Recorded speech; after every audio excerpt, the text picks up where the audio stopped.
Salazar. Perdón, dale. ¿Ahora sí? Muy bien. Un gusto estar con todas y todos ustedes hoy. Creo que es un espacio muy interesante y como habían mencionado ya algunos de ustedes, para el intercambio de experiencias, ¿no? Para el aprendizaje entre todos, ¿no? Yo creo que todos tenemos algo que aportar para este ejercicio, independientemente del nivel de experiencia que tengamos en el contexto específico de educación en emergencias.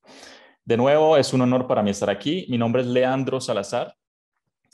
Soy miembro del roster de profesionales humanitarios de NORCAP, que es manejado por el Consejo Noruego para Refugiados y con el cual he tenido la oportunidad de trabajar en varios países de África con diferentes agencias de Naciones Unidas, principalmente aquellas especializadas en educación, UNICEF, ACNUR y UNESCO.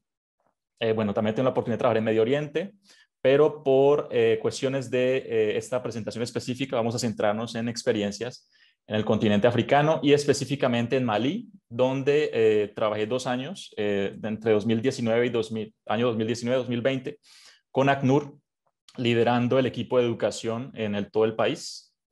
Es por eso que decidí titular mi presentación Malí en busca de soluciones educativas integrales y duraderas.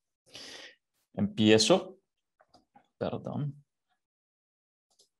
Bueno, como estructura, me gustaría sugerir la siguiente. Primero, hablar un poco del contexto general de Malí. Es un país con muchos retos actuales en general y también de hablar del contexto educativo.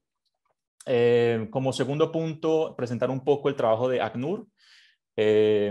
Para aquellas personas que no están familiarizadas con ACNUR, es la Agencia de la ONU para los Refugiados. Y hablar específicamente de estas intervenciones en educación en emergencias en Malí.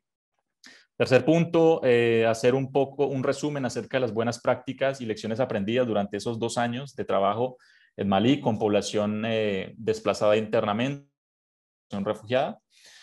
4, retos en la práctica.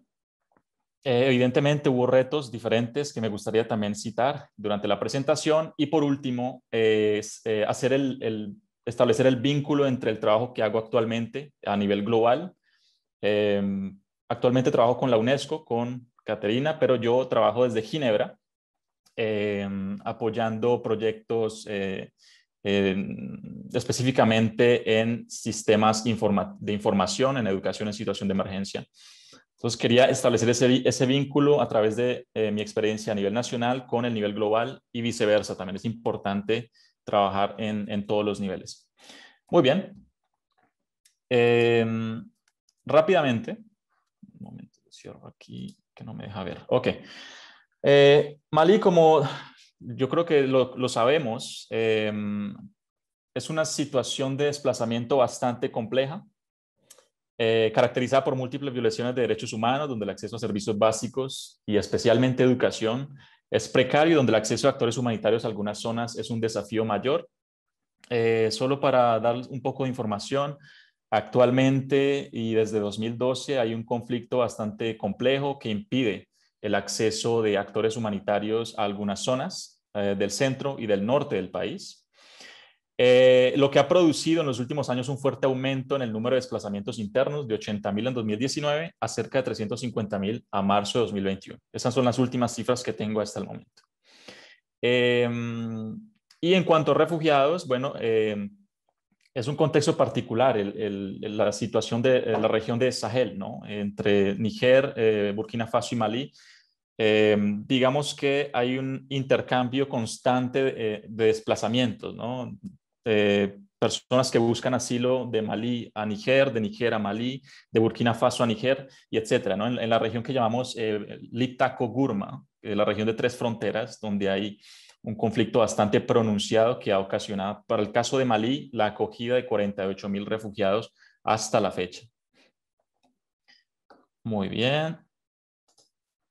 ¿A quién afecta esta situación actual en Malí? Para darles algunas cifras, personas desplazadas internamente, alrededor de 346.000, 55% de estas personas, niños y niñas en edad escolar. Entonces, como pueden ver, hay un trabajo importante para nuestro sector en garantizar la reintegración de estos niños y niñas al sistema educativo oficial o formal.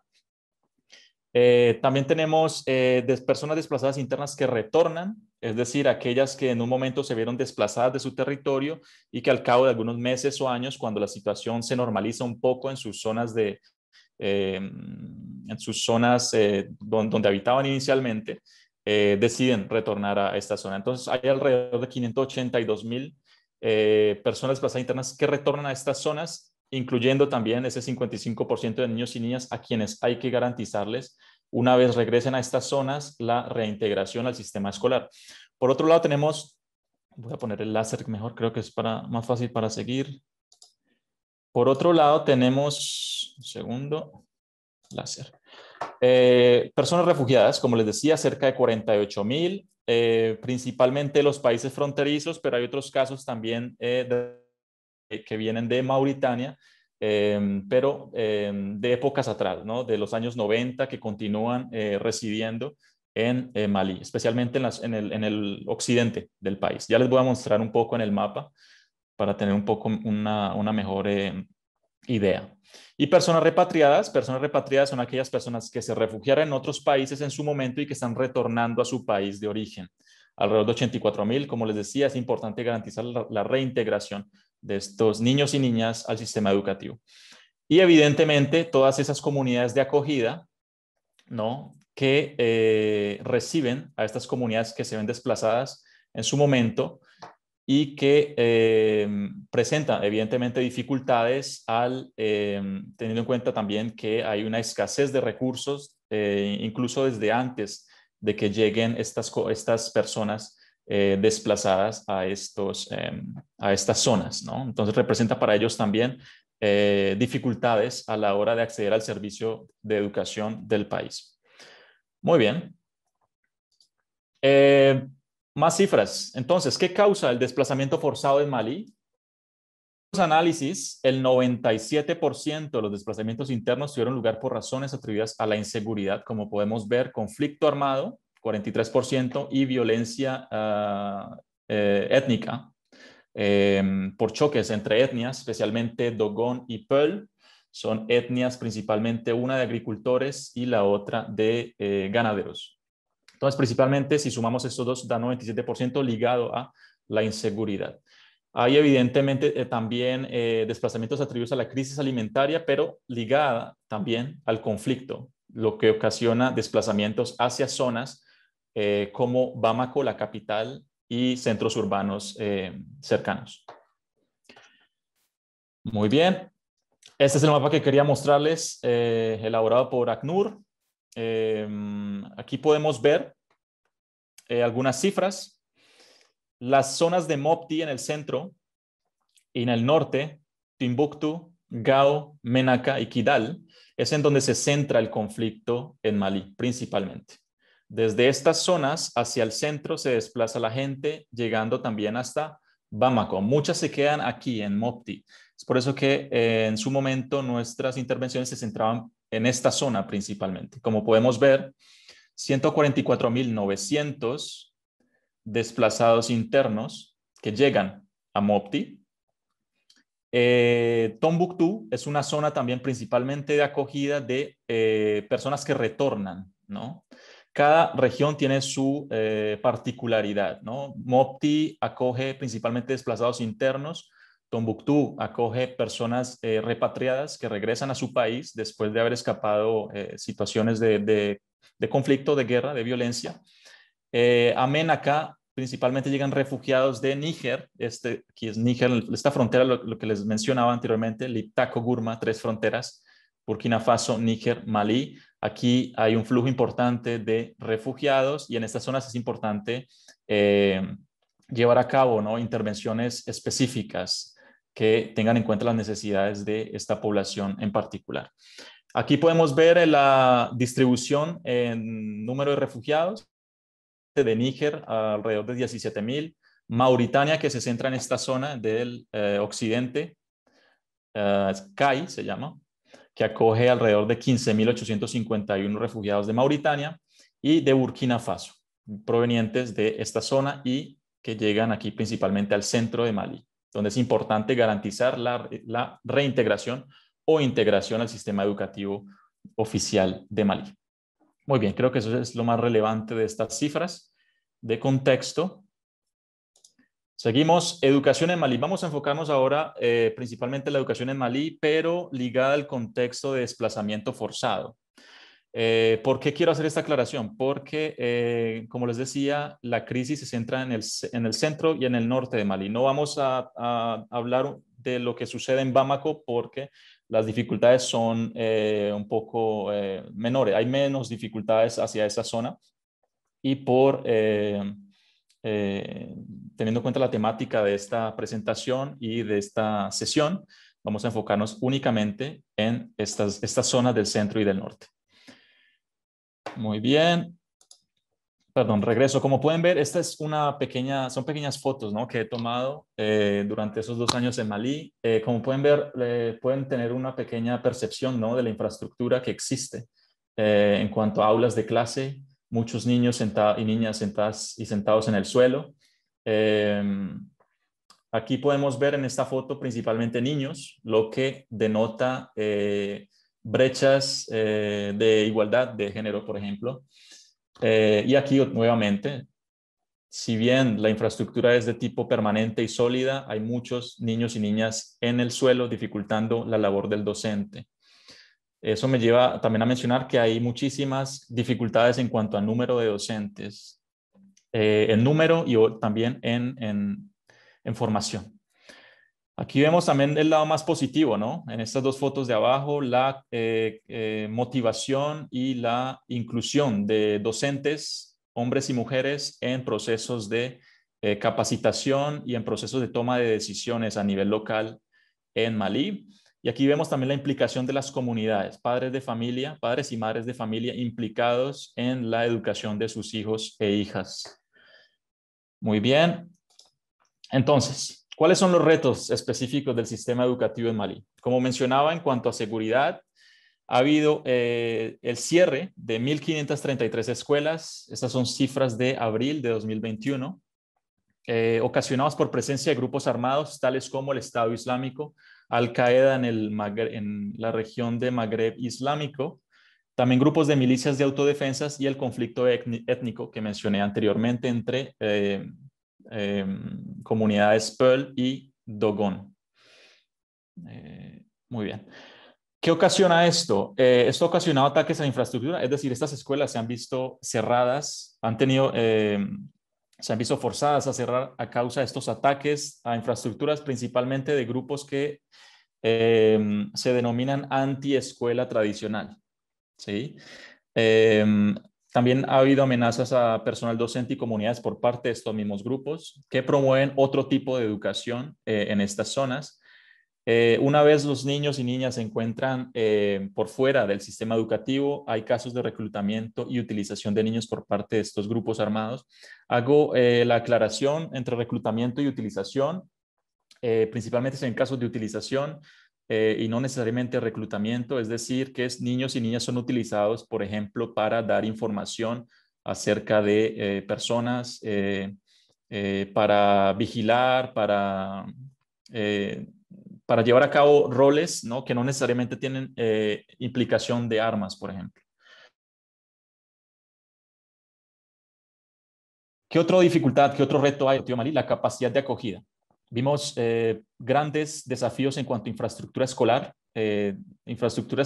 que como pudieron ver en algunas fotos, es precaria y no garantiza la acogida del número grande de niños y niñas que llegan a estas zonas por causa de desplazamiento forzado. Tenemos también no únicamente dificultades en aulas de clase, pero también en cuanto a infraestructura de agua, higiene y saneamiento. No hay acceso a agua, las letrinas no se encuentran no están en buen estado. El cuerpo docente, como mencionaba, es insuficiente en número y en formación. Hemos visto casos de docentes que tienen a su cargo 2 clases al mismo tiempo. Entonces están 10 minutos en una clase y se mueven rápidamente hacia la otra aula para continuar con el otro grupo. casos como ese. En ocasiones hemos visto clases, por ejemplo, 6 clases en una escuela con 3 profesores o 2 profesores a cargo de todo ese número de niños y niñas. Hemos visto también ausencia de comedores escolares, ¿sí? Y en zonas en donde Malí, donde particularmente hay dificultades económicas, los comedores escolares podrían brindar una opción adicional para niños y niñas para continuar en la escuela y también para integrarse en el sistema educativo. Hay también ausencia de programas de alfabetización y educación acelerada. Esto en contextos de desplazamiento es muy importante porque vemos casos de niños y niñas en la escuela por meses, incluso por años, y que a su vez al llegar a una zona de acogida, una región de acogida, manifiestan su interés de reintegrarse al sistema educativo. Cuando hay ausencia de programas que tienen en cuenta situaciones, es muy difícil asegurar la reintegración de estos niños y niñas. Entonces es importante tener en cuenta esto. También hay poco seguimiento a la asistencia y desempeño escolar de niños y niñas. No está en algunas zonas, no está muy formalizado lo que llamamos el seguimiento a la asistencia, por ejemplo, o por qué no asisten niños y niñas a clases, por qué motivos, o por qué han desertado también. Y para finalizar, para el segundo punto, exclusión de niños y niñas en situación de discapacidad. Vemos exclusión desde el punto de vista de infraestructura, desde el punto de vista pedagógico, también algunos docentes. También vemos exclusión en cuanto al número de docentes, principalmente hombres. A tener en cuenta un punto importante también en el cuerpo docente, la inclusión del concepto de paridad en cuanto a personal educativo. También vemos barreras geográficas y socioeconómicas. En cuanto a distancias, hay casos de niños y niñas, especialmente en la zona del occidente, en CAI, que acoge refugiados de Mauritania, en donde los niños tienen que caminar entre 4 y 5 kilómetros para llegar a la escuela. Dificultades económicas, como en muchas zonas y en muchos países del mundo en general. Percepción de la educación, para muchos, diría yo, la educación no es percibida como una prioridad. Entonces, en este punto específico es importante trabajar en cuanto a sensibilización de padres y madres de familia y de la comunidad en general acerca de la importancia de la educación. Distribución de roles para niños y niñas. Una vez los niños y niñas se encuentran por fuera del sistema educativo, se establecen distribuciones de roles en cuanto a, por ejemplo, es el niño quien tiene que ir a la escuela y la niña tiene que, por ejemplo, quedarse en su casa desempeñando labores del hogar. De este tipo de desafíos y de retos hemos zonas de Malí.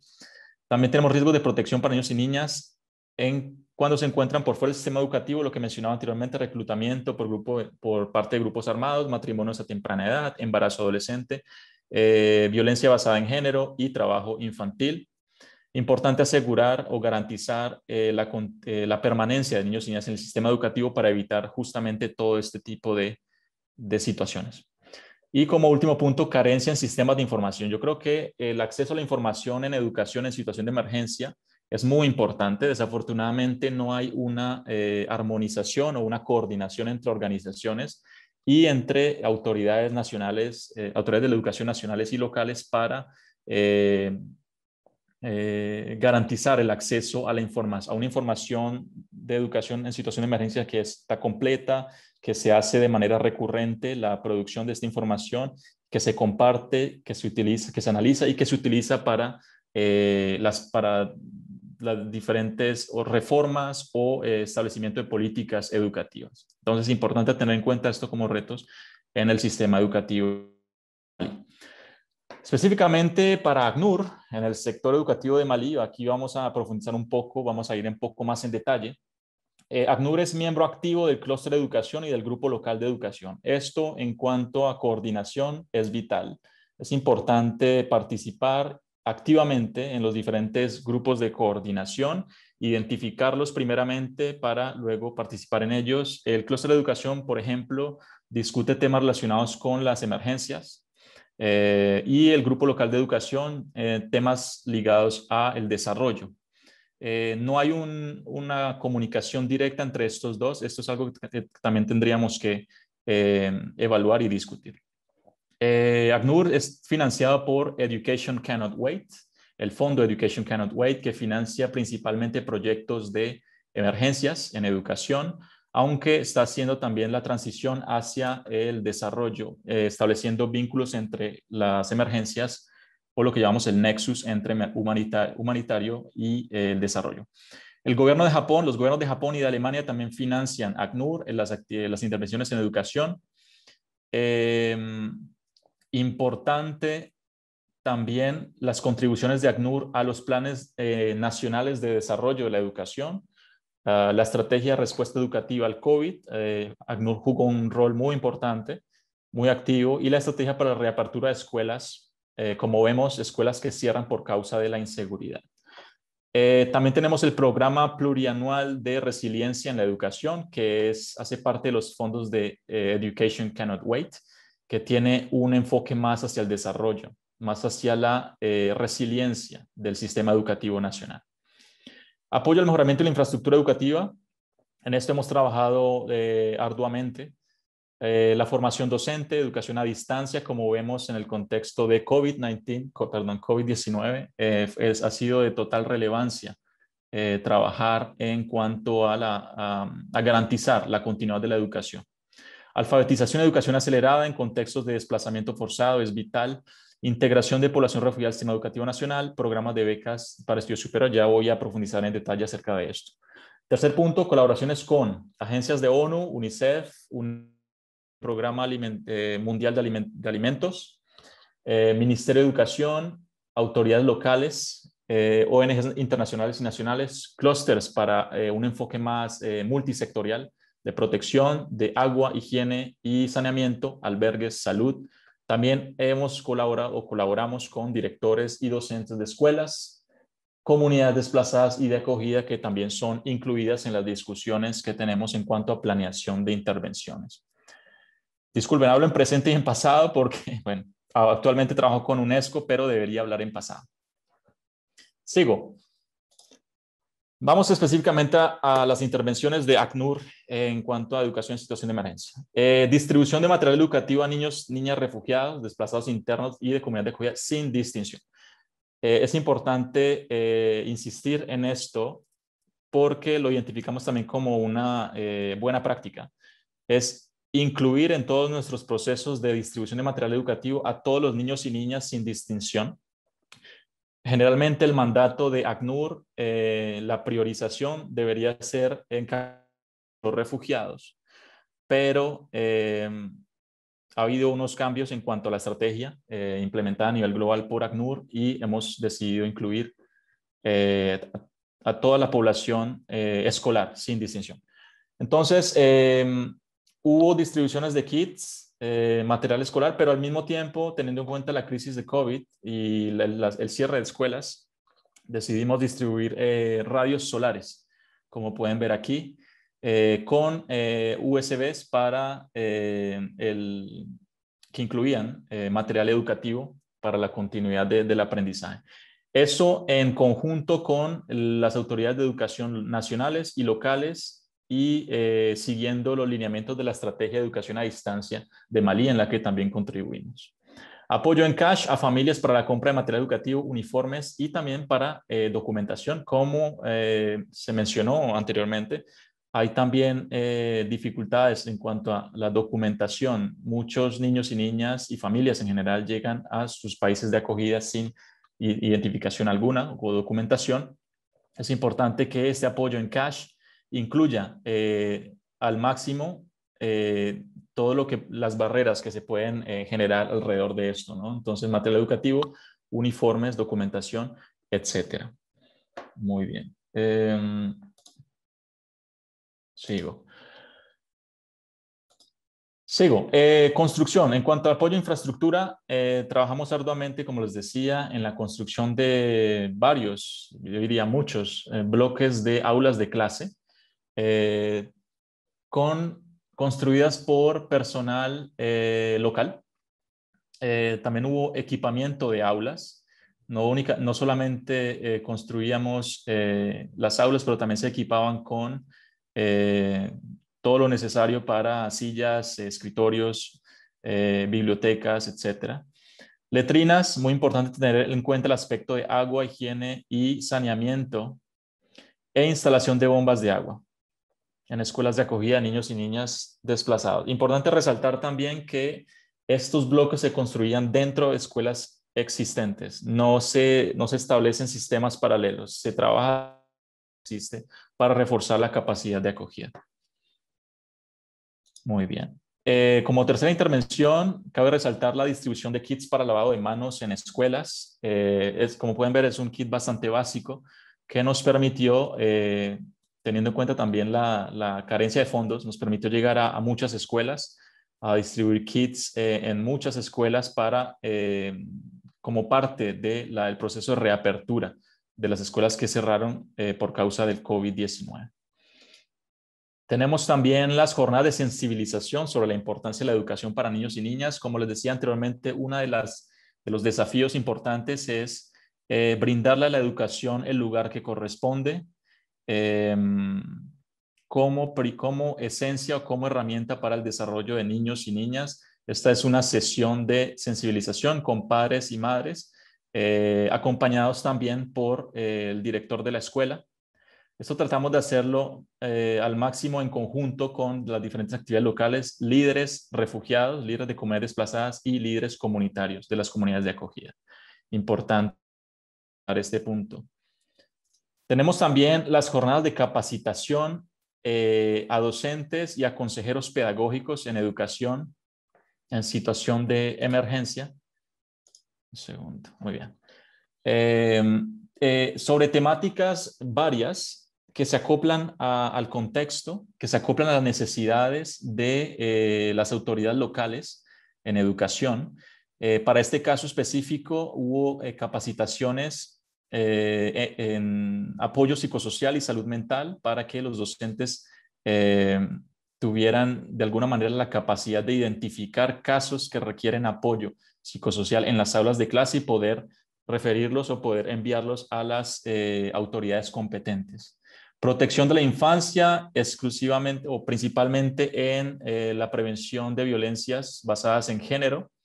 Educación inclusiva, teniendo en cuenta el contexto en el cual trabajamos, que es contextos de inclusión de población desplazada y refugiada. Importante que los docentes tengan competencias de educación inclusiva para garantizar la integración de estos niños y niñas en el aula. Educación a distancia también. Y prevención de COVID-19 en las escuelas, conjuntamente con autoridades educativas locales. Cabe resaltar aquí en este punto que las capacitaciones eran llevadas a cabo entre las autoridades locales encargadas de la formación docente y ACNUR conjuntamente. Muy Leandro, bien. perdona, Dime. tienes de tiempo. 4 minutos. Sí. ¿Cuánto tiempo me queda? Pues 4 minutos más o menos. Ok, ya acelero. Venga. Ya voy. Otra cosa, Leandro. Ahora, Dime. vale. No, que no veía pasar las diapositivas, no sabía si se había quedado pillado, a lo mejor he sido yo. Listo, dale, ahora sí. Muy bien. También pago temporal de salarios y capacitación a personal docente voluntario para aumentar la capacidad del cuerpo docente en escuelas con mayores necesidades. Identificamos escuelas con muchas dificultades en cuanto a lo que les mencionaba, la capacidad docente en cuanto a número. Y esta fue una de las soluciones temporales que cabe resaltar. Era garantizada bajo promesa de las autoridades locales de asegurar la continuidad de esta intervención.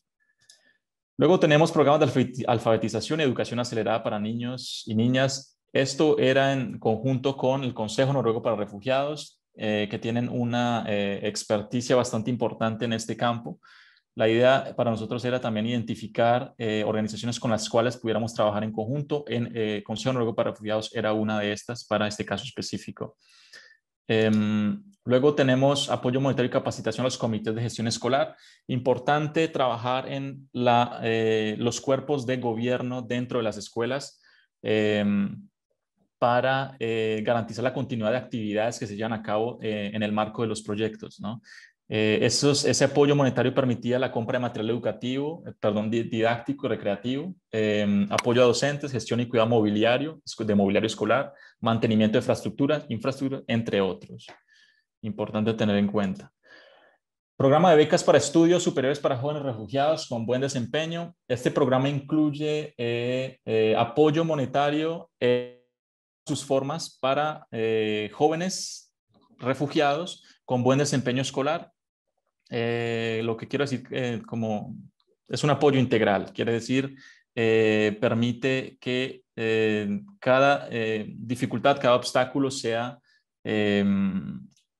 tenga una solución rápida para que estos jóvenes puedan continuar con su proceso educativo independientemente de las dificultades. Además de eso, estos jóvenes participan en actividades extracurriculares, deportivas, artísticas, apoyo educativo a niños y niñas de la comunidad refugiada e incluso jugaron un rol muy importante en la sensibilización sobre COVID-19. Bueno, paso al punto de cuáles son algunas buenas prácticas y lecciones aprendidas a resaltar.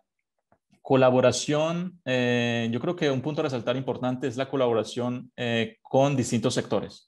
Como ya mencionaba, con el sector de WASH, protección, salud, seguridad alimentaria, para citar algunos, priorizando principalmente la protección de niños y niñas.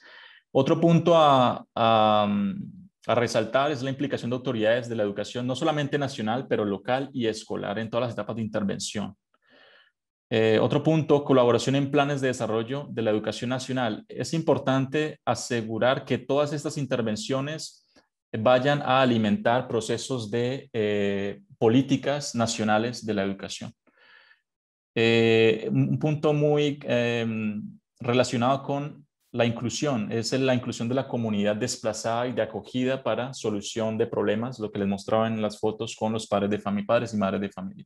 Y la coordinación entre actores de educación en situación de emergencia. Es importante participar activamente en la toma de decisiones que tienen lugar en estos mecanismos de coordinación.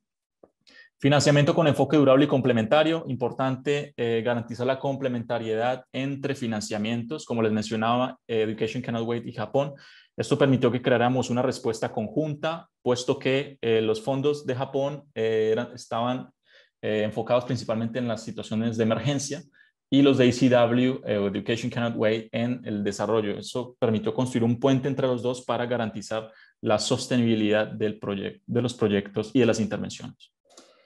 Tenemos retos en la práctica, no todo fue color de la situación de seguridad que bastante mencioné, la crisis sociopolítica, hace poco, el año pasado hubo un golpe de Estado, este año hubo otro golpe de Estado, la percepción de actores humanitarios.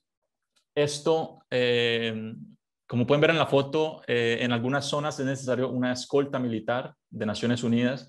Esto causa una confusión por parte de las comunidades en cuanto a el respeto de nuestros principios humanitarios, ¿no? A la distinción de principios humanitarios. Recortes de financiamiento, esto es muy usual, que nos obliga a ajustar intervenciones en número de beneficiarios y en integralidad. Seguimiento del aprendizaje durante educación a distancia, difícil teniendo en cuenta las distancias que hay entre algunos territorios.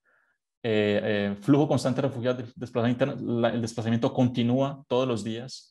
Sistemas de información, lo que ya les mencionaba en cuanto a ecosistemas de información, educación en situación de emergencia y la sensibilidad a costumbres culturales y religiosas. Importante tener en cuenta las costumbres culturales y religiosas a la hora de buscar solución a algunas dificultades que se puedan presentar.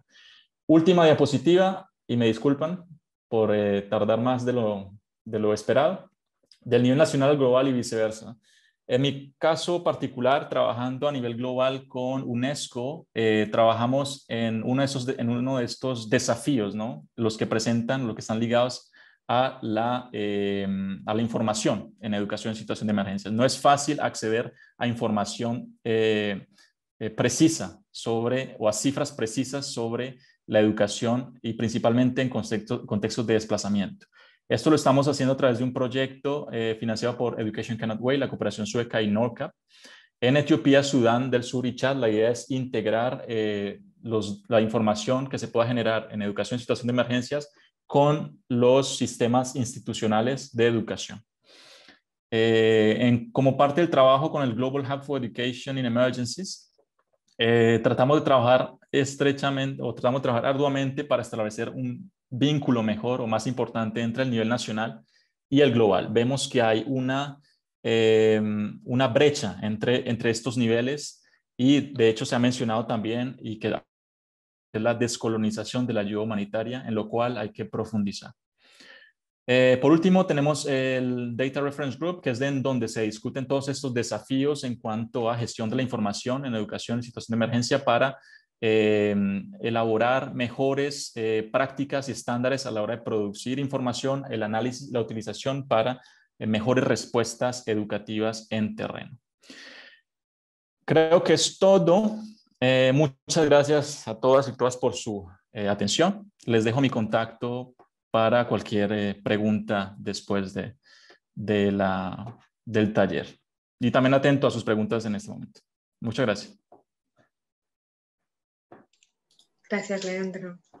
Si os parece, pasamos a la presentación de Maca y después si hay preguntas tanto para Leandro como Maca, abrimos el espacio. ¿Vale? Bien. Muy bien. Bueno, pues me presento antes de poner el PowerPoint con la presentación. Mi nombre es Macarena, trabajo con Entre Culturas como expatriada en Venezuela desde hace ya casi 2 años.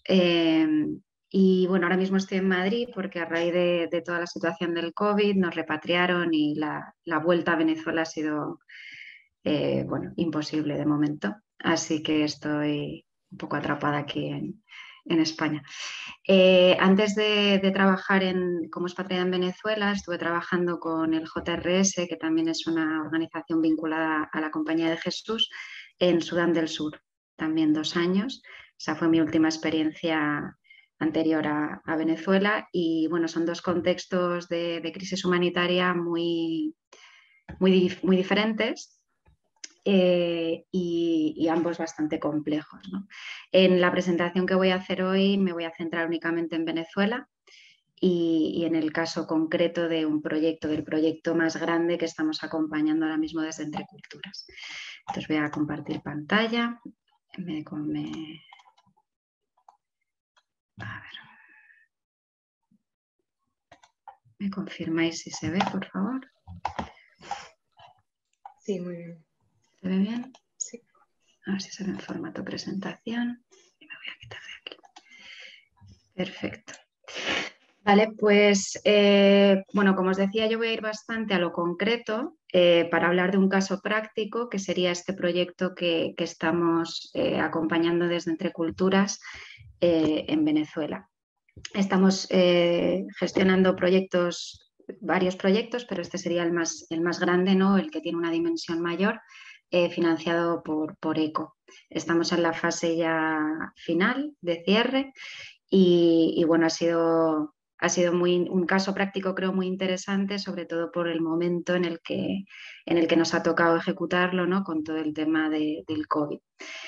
Un poco la estructura de la presentación que voy a hacer sería hablar de las características del contexto de Venezuela a grandes rasgos, el panorama educativo con datos sacados del informe ENCOVI, que es una encuesta a nivel nacional que se hace en Venezuela, que tiene mucho prestigio y da datos muy fiables, con datos del 2019-2020. Hablaré un poquitín del socio local con el que trabajamos, de Fe Alegría, y luego ya más específicamente lo que os comentaba del proyecto, que se llama Garantizar el aprendizaje de calidad y la protección infantil en Venezuela, haciendo un repaso rápido también de las necesidades que atendemos con el proyecto, cuál es la lógica de la intervención y las claves y los retos. Bueno, hablando de Venezuela, aquí tenéis el mapa de Venezuela, creo que todos más o menos lo ubicaríamos. Venezuela tiene 28,5 millones de población, de las cuales 7 millones se encuentran ahora mismo en situación de necesidad. 3,2 millones de niños están en situación también de muchísima vulnerabilidad y necesidad y 4,5 millones actualmente están siendo atendidos por la ayuda humanitaria en el país. La crisis que está viviendo Venezuela es una crisis humanitaria compleja, de carácter o con una dimensión económica, política y social. La entrada de la estructura humanitaria, ¿no? De todo lo que sería como el aparato humanitario al país se dio en 2018, por lo que realmente es relativamente joven, ¿no? Lleva poco tiempo establecido en el país, está todavía estructurándose dentro de las grandes dificultades que se tienen de acceso al trabajo humanitario en el país por la crisis, sobre todo política, ¿no? Datos así generales del acceso, de las limitaciones de acceso. La mayor parte de las dificultades están vinculadas a temas de clima, terreno, falta de infraestructuras. Hay un tema importantísimo de negación de la existencia de necesidades humanitarias o del derecho a la asistencia. Esto dificulta muchísimo la presencia de actores humanitarios para poder dar respuesta a las necesidades. Un alto porcentaje de limitaciones burocráticas vinculadas también a las relaciones con el gobierno y luego restricciones, bueno, de servicios de asistencia para poder llegar a la población afectada, problemas con manifestaciones populares de tipo violento, inseguridad. Y luego, bueno, pues desvío de la prestación o de la ayuda y algunos contra el personal humanitario, ¿no?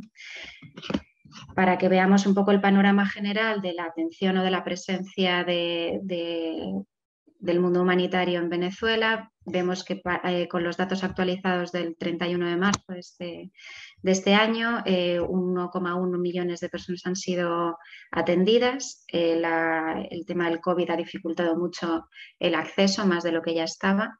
Y hay trabajando en el país 102 organizaciones, de las cuales 58 son nacionales.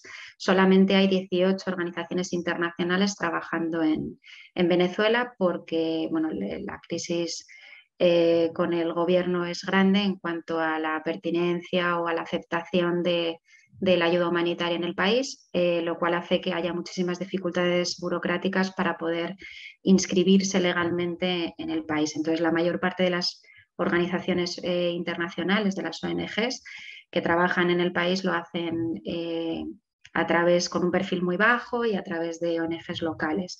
También están 8 agencias de Naciones Unidas, instancias públicas, etc.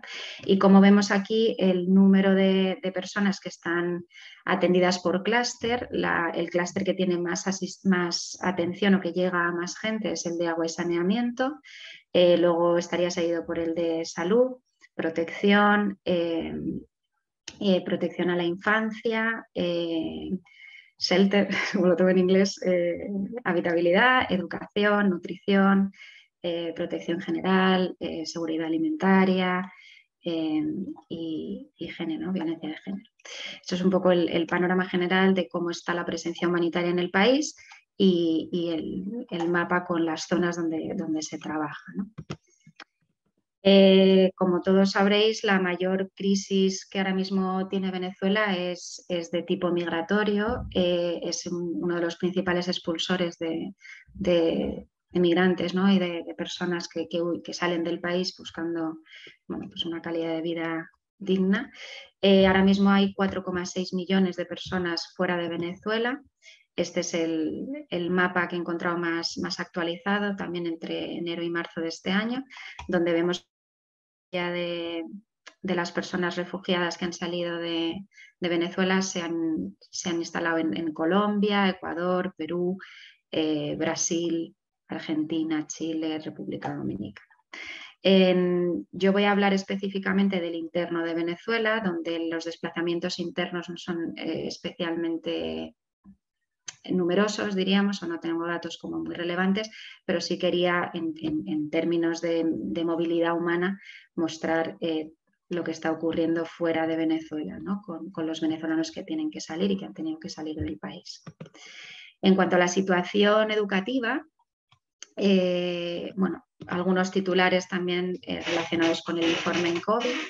De 7.863.000 niños y niñas y adolescentes entre 3 y 17 años, el 87% asiste a clase, el 13% no tiene asistencia y el 60% no suele dejar de asistir y un 40% faltan con bastante regularidad a las clases debido a distintas dificultades como son pues, los servicios de agua, los apagones, falta de comida en el hogar, el transporte, la falta de docentes. El tema de la falta de docentes lo comentaré más adelante, pero es uno de los grandes problemas que hay ahora mismo en la educación en Venezuela como uno de los grandes retos, porque los sueldos que cobran el Estado venezolano tiene convenio con organizaciones privadas, ¿no? con escuelas privadas y tienen luego su propio sistema público educativo y todos los docentes están pagados a través del Ministerio de Educación con sueldos bajísimos, no llegan ni a $1 al mes. Que parece de chiste, pero es real. Entonces la gente, bueno, pues no puede permitirse, los docentes no pueden permitirse educar y trabajar como educadores, tienen que tener varios trabajos, muchos han salido del país y otros cambian de profesión. Entonces hay una deserción docente muy grande, es uno de los grandes problemas ahora mismo en la educación del país, ¿no? En relación a lo que hablábamos de la asistencia escolar, bueno, en los últimos años, donde hay datos desde el 2014 hasta el 2019, se ve que aumenta un poquito la asistencia de los niños entre 3 y 5 años, entre 6 y 11 y entre 12 y 17 se ha mantenido estable y entre 18 y 24 ha pegado un bajón enorme, ¿no? Las razones de inasistencia escolar, las más importantes sería el término de estudios, la falta de interés o de motivación por seguir estudiando, sobre todo en los alumnos entre 12 y 17 años. Tenemos un porcentaje bastante alto de alumnos entre los 12 y los 17 y los 18 y los 24 que dejan de estudiar porque necesitan ponerse a trabajar, ¿no? Luego hay mucha dificultad con el coste de los útiles, los uniformes, un porcentaje también bastante alto de embarazo, de embarazo temprano entre los 12 y los 17 que hace que dejen de asistir a la escuela, distancia de la escuela con respecto a sus hogares, que con las dificultades de movilidad por falta de combustible, por ausencia de transporte público, la situación de las carreteras es muy... también a las zonas de las escuelas y bueno, por otros motivos también, ¿no? Un poco como resumen o como titulares generales de lo que comenta este informe que hace la comparativa de los últimos años, habla de que las metas de universalización del acceso a la educación en Venezuela no se han cumplido, que han crecido los riesgos de exclusión educativa entre quienes pueden mantener una asistencia regular a clase, que sería un 40%, y se registran un rezago escolar severo, ¿no? Se ve que los pobres no consiguen acumular el capital educativo mínimo para poder reducir el riesgo de permanecer en esa situación de pobreza.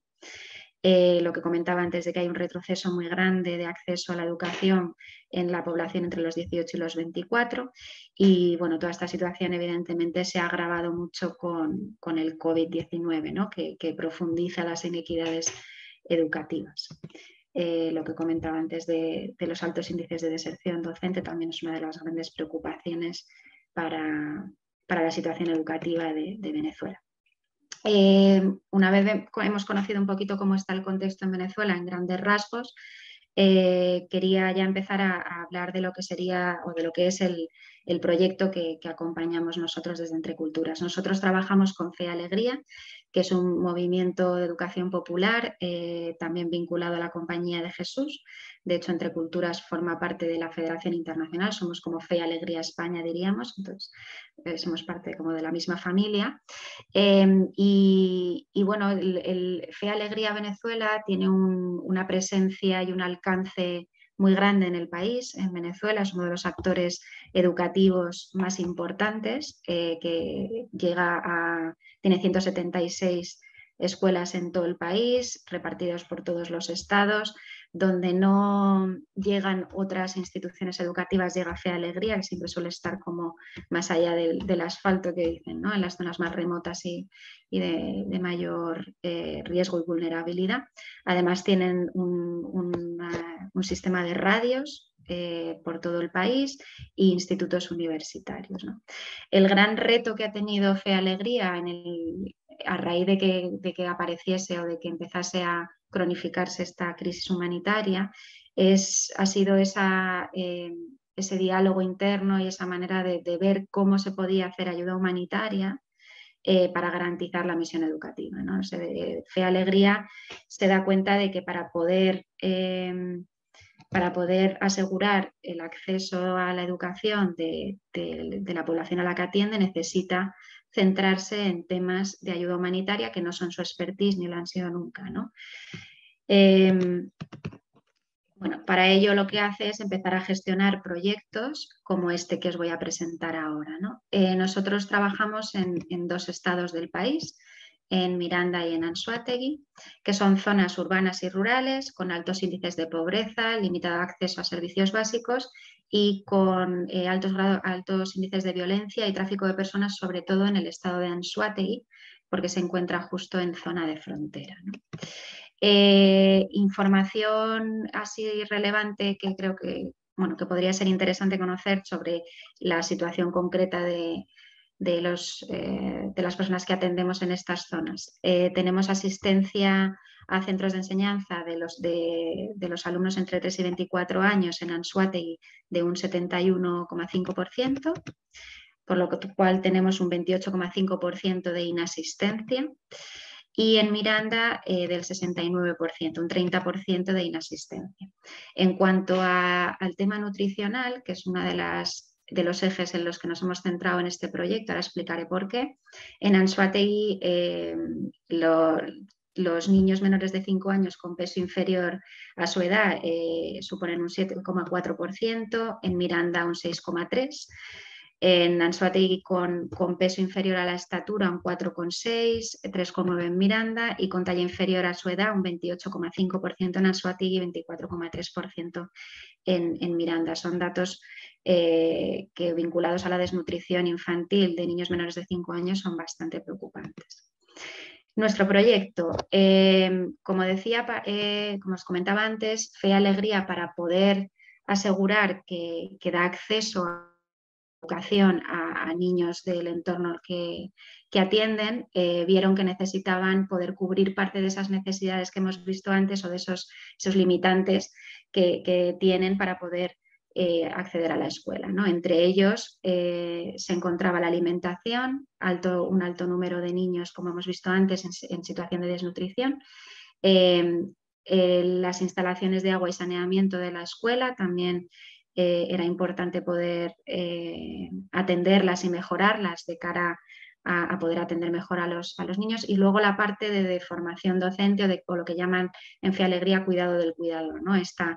Este plan para poder asegurar que los docentes tienen unas condiciones mínimas dignas de trabajo que les permitan poder realizar su tarea, ¿no? O su papel. Entonces, el proyecto lo que hicimos fue establecerlo en 2 ejes. Un primer resultado vinculado a garantizar el acceso a la alimentación a través de comedores escolares. Ahí tenemos como las actividades más relevantes, ¿no? La preparación y distribución de menús, la capacitación y sensibilización en nutrición infantil y mejorar el sistema de monitoreo nutricional que Fe Alegría tiene a nivel nacional, ¿no? Y luego un segundo resultado más vinculado al fortalecimiento de las capacidades locales, por un lado, para atender las necesidades en contextos de educación en emergencia, con formaciones a docentes y personal de las escuelas, y mejorar también las infraestructuras de estas escuelas para permitir que se pueda tener unas condiciones de acceso de infraestructuras adecuadas, ¿no? Entre ellas estaba la habilitación y equipamiento de cocinas y comedores de cara a poder preparar estos menús y dar comida diaria a los niños, y por otro lado la rehabilitación de sistemas de acceso a agua también vinculados a las cocinas y a los baños. aquí he puesto un poco las claves y los retos vinculados al proyecto concreto. Voy a empezar por los retos y luego voy a pasar a las claves, sobre todo porque quiero enlazar que nuestro proyecto estaba formulado y estaba inicialmente planteado, como os he comentado, para comedores escolares como grueso de la atención que íbamos a dar, pero cuando llega el COVID, que es uno de los grandes retos que nos hemos encontrado a lo largo de la ejecución del proyecto, nos damos cuenta de que tenemos que cambiar completamente la modalidad de intervención. Sí, con el objetivo de seguir contribuyendo a mejorar las condiciones alimenticias de los alumnos, pero sabiendo que las escuelas estaban cerradas, han estado cerradas pues un año, con muy poquita asistencia ya en los últimos meses y solamente de manera parcial.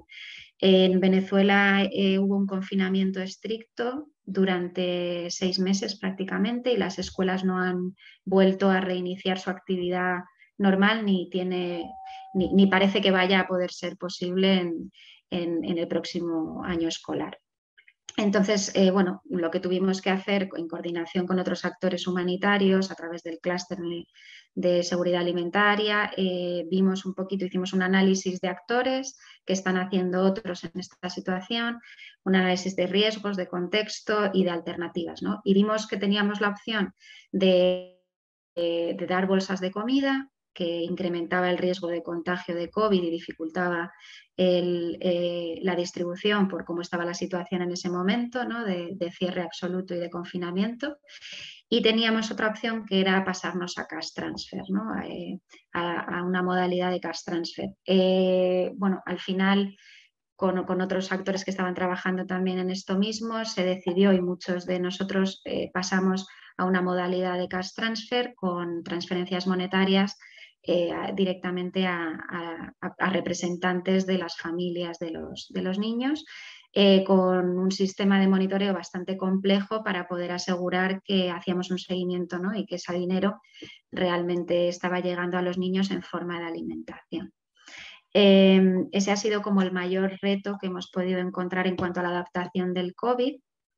Y luego Fe y Alegría, más allá de nuestro proyecto, en una dimensión más global, también ha tenido que adaptarse para poder seguir dando servicio educativo. Y la verdad es que ahí han sido muy creativos y creo que han hecho una gran labor que debería de estar registrada en algún momento como caso de éxito, porque han pasado una metodología multimodal de educación a distancia, en el que han utilizado el sistema de radio que ellos tienen por todo el país para poder dar clases a través de la radio. Han utilizado distintos medios telemáticos, diríamos, ¿no? Como WhatsApps, sistemas de mensajería, emails y otros, para poder asegurar que llegaban ese feedback, ¿no? Entre las familias y los docentes, a pesar de todas las dificultades de conexión a Internet que hay, y luego han hecho un trabajo enorme de adaptar las guías educativas a estos sistemas multimodales, ¿no?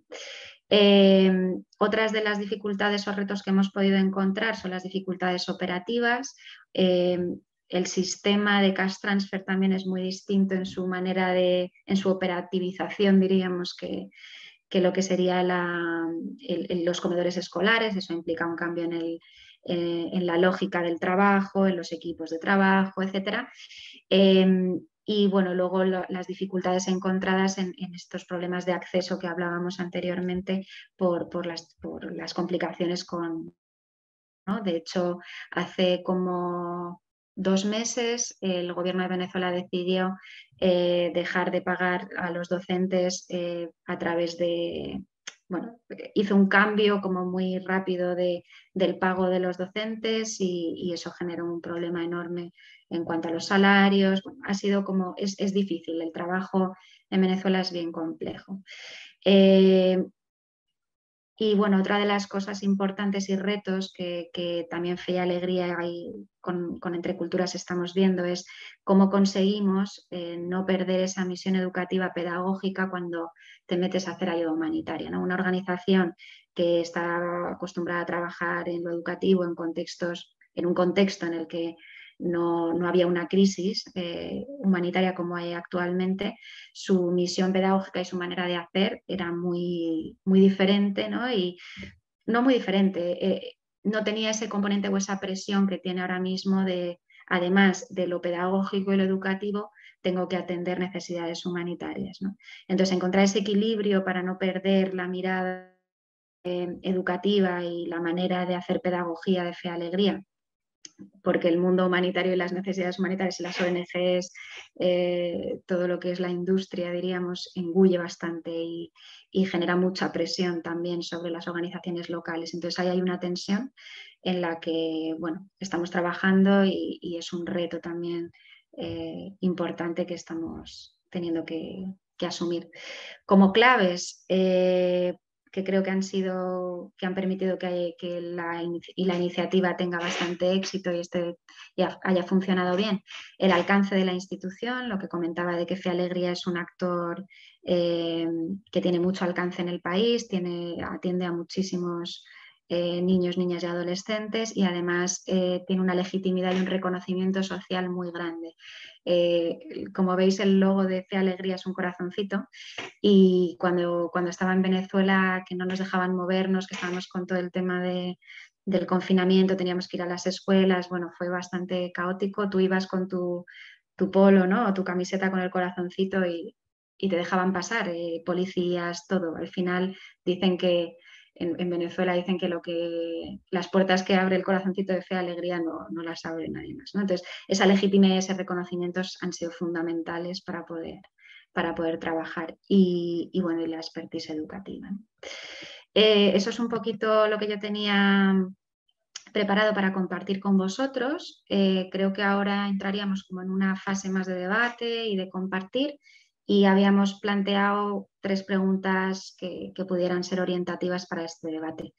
Las he incluido en mi presentación, Pilar, pero no sé si las comentamos así por encima o hacemos Sí, como yo no tú. sé si antes, por si acaso, ¿no? Como os decía, que a lo mejor hay preguntas para Leandro y para ti. Venga, pues Entonces, a lo dejo de mejor, presentar y luego las pongo pues, otra vez, ¿te parece? sí, Vale. yo creo que mejor, ¿no? Por si acaso alguien se quedó con ganas de profundizar en algo, alguna duda de las 2 presentaciones. No sé si tenéis... ¿No? Parece que todo muy claro. A lo mejor con las preguntas surge. O muy poco claro. Sí, bueno, yo soy positiva. Que sería peor. Bueno, la verdad que ha sido bastante claro. Así que bueno, yo simplemente quería hacer, simplemente una pregunta para el proyecto que se llevó a cabo en Mali sobre los criterios de selección de las familias que recibieron cash, o sea, efectivo, porque estaban los kits que lo recibieron todos los niños y las niñas, y sobre el cash, ¿sabéis qué? O sea, quería saber qué tipo de criterios utilizasteis. Esta era mi pregunta. Gracias, María José. ¿Cómo prefieres, Pilar? ¿Respondo pregunta por pregunta o esperamos? No sé si Como hay quieras. más preguntas. Bueno, Quizás sí. mientras reflexionan un poco. Bueno, María del Pilar, ¿qué criterios utilizamos? Principalmente, yo creo que el aspecto más importante era analizar la capacidad del mercado, ¿no? Las condiciones de mercado. Entonces, estas distribuciones de apoyo humanitario se llevaron a cabo principalmente en la capital, en Bamako. Porque según este análisis, los padres y madres podían ir fácilmente a cualquier lugar a comprar por su cuenta estos útiles escolares necesarios, incluso uniformes, y pagar transporte si fuera necesario. Era un apoyo abierto también, no tenía condiciones únicamente que fuese dedicado al apoyo educativo de niños y niñas. Ya en zonas rurales como el centro y el norte del país, donde realmente no digamos la capacidad local, las condiciones de estas zonas no permitían el uso o la compra de estos materiales porque no los hay o porque no se encontraban y tenían que traerlos desde la capital. Entonces, en este caso era más fácil para nosotros, no fácil porque igual el transporte de un lugar a otro en Mali era bastante complicado, pero lo que hicimos fue nosotros realizar las compras en los centros urbanos cercanos a estas zonas rurales e ir a distribuirlos con apoyo de las autoridades locales, que son quienes, y las escuelas, que son quienes conocen de primera mano el listado de niños y niñas con mayores necesidades a beneficiarse de este apoyo. ACNUR lo que hacía era acompañar esas actividades muy de vez en cuando, pero la responsabilidad recaía sobre la autoridad escolar y la comunidad. Espero haber respondido a tu pregunta. Sí, muchísimas gracias. A ti. ¿Alguna otra pregunta? Sí, Tomás. Yo tenía una pequeña duda.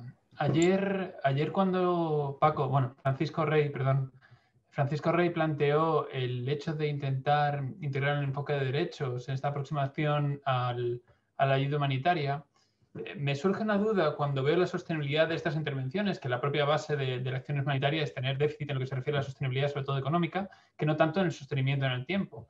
Entonces, he escuchado sobre todo a Leandro hablar de la necesidad de que las autoridades públicas en algunos casos se comprometan a mantener algunas de las líneas de trabajo habilitadas, pero me parece, yo creo que el punto clave para hablar de la sostenibilidad de estas intervenciones. Tanto Venezuela como Mali no van a tener un futuro próspero de aquí a 12 meses o de aquí a 3 o 4 años. Y el ver cómo habéis conseguido plantear el cambio de rol o que asuman las responsabilidades por parte de las autoridades locales en el mantenimiento de estas líneas de trabajo, si es que lo habéis conseguido, o cómo os planteáis esta sostenibilidad a nivel económico en las intervenciones que habéis realizado. Muchas gracias por vuestro tiempo. ¿Puedo, Pilar? Gracias, Tomás, por la pregunta. Sí, creo que no lo mencioné, pero hice una mención corta a el apoyo del sector humanitario, de todos los actores en general, para el apoyo a políticas públicas y planes de desarrollo educativo. Yo creo que es a partir de esos planes y esos documentos que pueden entrar los donantes a apoyar este tipo de intervenciones. Entonces es importante consolidar este tipo de las discusiones, incorporarlas a estos desarrollo de la educación a nivel nacional, para que este documento sea utilizado como referencia para el apoyo que puedan brindar diferentes instituciones de donantes. Es por eso que hacía el énfasis en ese punto, para que cada organización, a través de los diferentes mecanismos de coordinación de la educación, estén bien implicados, obviamente bajo el liderazgo de las autoridades educativas, en contribuir a la concepción y al desarrollo de estas estrategias y planes a nivel nacional que guían de alguna manera el desarrollo de la educación, para que sea a su vez utilizado como herramienta para garantizar la sostenibilidad económica a través del apoyo de diferentes donantes. Esa era la manera como lo percibimos en ese momento en Mali. ¿Puedo repreguntar rápidamente? Sí, claro. Pero entonces, ¿no hay un plan acordado con las autoridades locales en el caso de Mali? Y luego repreguntaré a Macarena igual, no siendo Macarena, te estoy repreguntando sin haberte escuchado, para transferencia de la responsabilidad a dichas autoridades. Es decir, estos programas no nacen con el viso de mantenerse en el tiempo, sino que nacen mientras dure la financiación que desde el ámbito de la cooperación podamos llegar a mantener en un sentido amplio de la palabra. ¿Es lo que estoy comprendiendo? Eso se hace, bueno, evidentemente de manera progresiva, ¿no? El contexto de Mali yo creo que es relativamente nuevo. Por decirlo de alguna manera, empezó la crisis en 2012 y desde ahí empezaron todas estas organizaciones humanitarias a intervenir de manera desorganizada en el inicio. En ese momento están en proceso de organización, están en proceso también de integrar o de incluir de manera más sólida las diferentes autoridades locales, lo que mencionaba yo de la formación docente, por ejemplo, que puede garantizar cierta continuidad en cuanto al aspecto de calidad. También a puntos relacionados con abogar porque sean las diferentes autoridades educativas las que garanticen la continuidad en cuanto a la contratación y al pago de docentes, pero está haciendo de manera progresiva bastante, lo que tú mencionas es lo ideal, evidentemente, que sería la toma de, digamos, de liderazgo por parte de los gobiernos, pero creo que es importante del lado del sector humanitario también contribuir al desarrollo de estas estrategias nacionales que guían las diferentes intervenciones. Y como mencionaba, que podrían ser la referencia a la cual pueden acudir los donantes para asegurar de cierta manera intervenciones en el tiempo. Y desde ahí garantizar de parte de los ministerios o de las diferentes academias o instituciones locales el liderazgo y el relevo de alguna manera, porque no podemos quedarnos únicamente en que sean los actores humanitarios quienes tomen la iniciativa cada vez que existe una crisis, sino incorporar de alguna manera el concepto de respuesta, primero de preparación, de respuesta y de recuperación dentro de esos programas nacionales de educación. Me lanzo a intentar responderte sobre Venezuela. Dale. Es todo un reto. La situación, es que la situación de Venezuela es tan particular, por lo menos con lo que yo he vivido en otros lugares, ¿no? Claro, el gobierno venezolano tiene un sistema de educación pública que tiene un alcance enorme, y donde no llega el sistema público tiene el convenio con lo que se llama la BEC, que es una organización de escuelas privadas, la mayor parte católicas, y entonces tiene este convenio en el que paga los salarios de los docentes y da algún otro tipo de servicio. Entonces, el rol, diríamos, del gobierno en cuanto a lo educativo en Venezuela es activo. No es que la comunidad humanitaria esté como haciéndose cargo porque el gobierno no puede, sino que es activo. Lo que pasa es que la capacidad que tiene el gobierno para poder dar asistencia educativa es mínimo. O sea, en los colegios públicos hay un sistema de comedores escolares, pero que una semana van, otra semana no van, no llega la alimentación, los sueldos de los docentes, como de todos los, ¿cómo se llaman? Bueno, los trabajadores del Estado a distintos niveles son sueldos de miseria. Entonces, ahí es difícil el trabajar con el gobierno, primero por el rechazo que tiene a priori con las organizaciones internacionales y humanitarias, y en segundo lugar porque ellos ya consideran que están haciendo, ¿no?, lo que pueden. Por eso es tan importante, o yo creo que la clave es trabajar con organizaciones locales legitimadas, como puede ser lo que os comentaba de Fe Alegría. Por eso he hecho como mucho hincapié ahí, porque ellos ya tienen ese lugar y ese posicionamiento y ese trabajo con el gobierno. Nosotros en concreto fortalecemos mucho a Fe Alegría, que es el intermediario, ¿no?, que es el que puede hacer esas negociaciones con el gobierno para intentar mejorar las condiciones del personal docente, los sueldos y tal.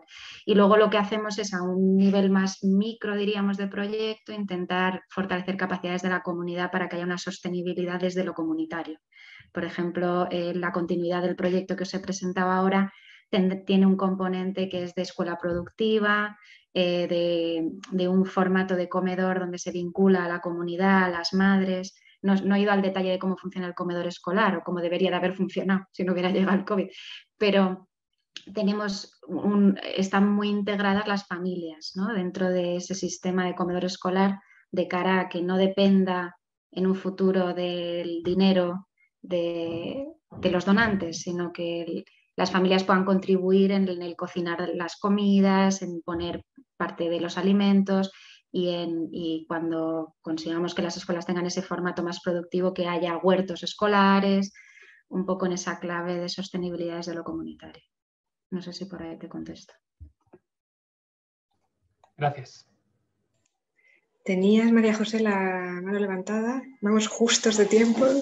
Pues era una pregunta, bueno, un poco... Dale, si es lo que importa. A Macarena. Era sobre, has dicho que fue un reto para vosotros el hecho de, bueno, con lo que pasó con el COVID, estas transferencias en cash y hacer el seguimiento de las familias para que este gasto se dedicase a la nutrición de los niños y de las niñas.